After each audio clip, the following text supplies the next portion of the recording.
खाने भी एक साथ कर लिया जाएगा। जल्दी ले। 7/5/2025 को महाराष्ट्र बैंक में लूट की घटना घटी थी। लूट की घटना के बाद समस्तीपुर पुलिस की टीम और एसटीएफ के सहयोग से लगातार कांड के उद्भेदन और अपराधियों की गिरफ्तारी हेतु छापामारी चल रही थी। पुलिस अधीक्षक समस्तीपुर श्री अरविंद प्रताप सिंह के नेतृत्व में इस अभियान को जारी रखा गया और इसी क्रम में जो इस घटना का मुख्य अभियुक्त था दीपक कुमार उर्फ दीपक मुंशी को नगर थाना अंतर्गत काशीपुर से उसके घर से गिरफ्तार किया गया। गिरफ्तारी के पश्चात उसके पास से पिस्तौल गोली बरामद हुई और उसने अपना अपराध स्वीकार किया। दीपक कुमार उर्फ दीपक मुंशी पूर्व से भी कई कांडों में आरोपित रहा है और पेशेवर अपराधकर्मी है। उसने बैंक ऑफ महाराष्ट्र की घटना की अपराध स्वीकार करते हुए जो अपना अपराध स्वीकारोक्ति बयान दिया, उस बयान के आधार पर और सत्यापन के क्रम में लूटी गई आभूषण और बरामद किया गया। कुछ आभूषण वो सोनार को दे करके पैसा ले लिया था। वहाँ कुछ गला हुआ सोना और कुछ आभूषण बरामद हुआ। इसी क्रम में एक नया तथ्य दिया कि उसके साथ के एक साथी अखिलेश कुमार उर्फ गोलू के ससुराल से भी छापामारी की गई। अखिलेश कुमार उर्फ गोलू नहीं पकड़ाए, लेकिन उनके ससुराल में उनकी सास और साली के यहाँ से लूटी गई सोना बरामद हुई।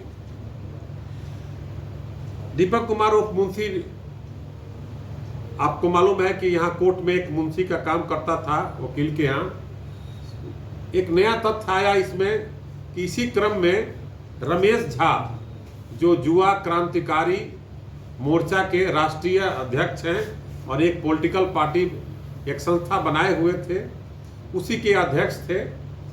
और इनके द्वारा जो है एक नई अपराध शैली विकसित की गई थी कि बैंकों में जो लोन मिलता है वो लोन गोल्ड की मात्रा पर मिलता है। 22 कैरेट का है, 20 कैरेट का है या 30 कैरेट का है, 24 कैरेट का है। उसके आधार पर बैंक लोन फिक्स करता है। ये पूर्व में भी इस अपराध शैली में नगर थाना अंतर्गत 2 कांड में ये रमेश झा, इनकी पत्नी, इनके पुत्र ऑलरेडी आरोपित रहे हैं और जमानत पर थे। ये वहाँ से बैंक ऑफ महाराष्ट्र में लगभग में 23 लाख रुपया लोन लिए थे और यहाँ भी अपने नाम से, अपने पुत्र के नाम से, पत्नी के नाम से लोन लिए थे।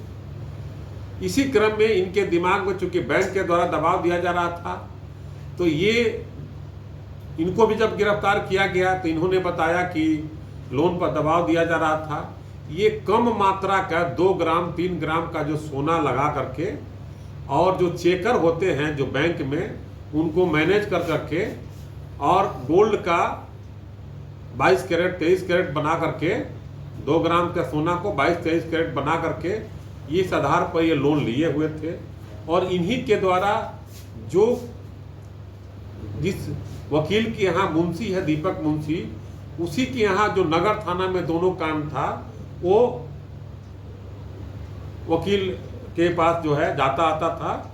उसी क्रम में दीपक मुंशी से इसकी दोस्ती हुई और फिर अपने डेरा पर बुला करके रमेश झा ने 2 अभियुक्तों के साथ गोलू और दीपक के द्वारा ये कांड का लूट की योजना बनाई गई। और लूट की योजना गोलू के दीपक के द्वारा ही बनाई गई और अपने गिरोह के द्वारा ये घटना का अंजाम दिया गया।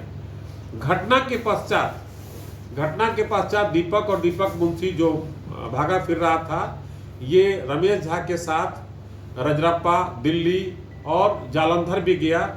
जालंधर में भी दीपक मुंशी की इसी अपराध लूट की घटना में अभियुक्त था कि वहाँ पर हम सरेंडर कर जाएंगे।